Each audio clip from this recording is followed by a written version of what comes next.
আমি সব ব্যক্তি এবং সংগঠনের পক্ষে নিঃশর্তে আমি আপনাদের কাছে ক্ষমা চাই, আপনারা আমাদেরকে ক্ষমা করে দেবেন। এই অ্যাপোলজি আমরা মিনিমাম 3 বার দিয়েছি। প্রফেসর গুলাম আজম সাহেব দিয়েছেন, মৌলানা মতিউর রহমান নিজামী সাহেব দিয়েছেন, এবং আমি দিয়েছি।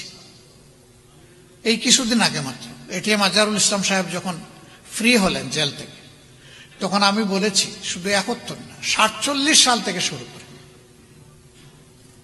জামাতে ইসলামীর দ্বারা কেউ যদি কোনো কষ্ট পান, কারো যদি কোনো ক্ষতি হয়ে থাকে, আমি সব ব্যক্তি এবং সংগঠনের পক্ষে নিঃশর্তে আমি আপনাদের কাছে ক্ষমা চাই, আপনারা আমাদেরকে ক্ষমা করে দেবেন।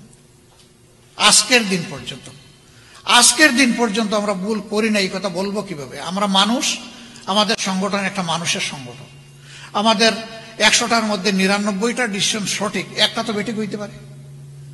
সেই বেঠিক একটা ডিসিশনের জন্য আমার জাতির তো কোনো ক্ষতি হতে পারে।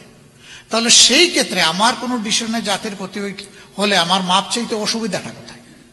এখন মাপ চাওয়ার পরে বলে যে এই ল্যাঙ্গুয়েজ চাইলে হবে না, ওই ল্যাঙ্গুয়েজে চাইতে হবে। আরে বাবা, এই আরেক জমত লাগবে।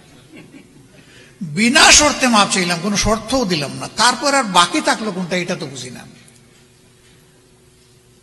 আজকে আবার একদম প্রকাশ্যে বলে গেলাম যে 47 থেকে শুরু করে 2025 সালের আজকে কত 22শে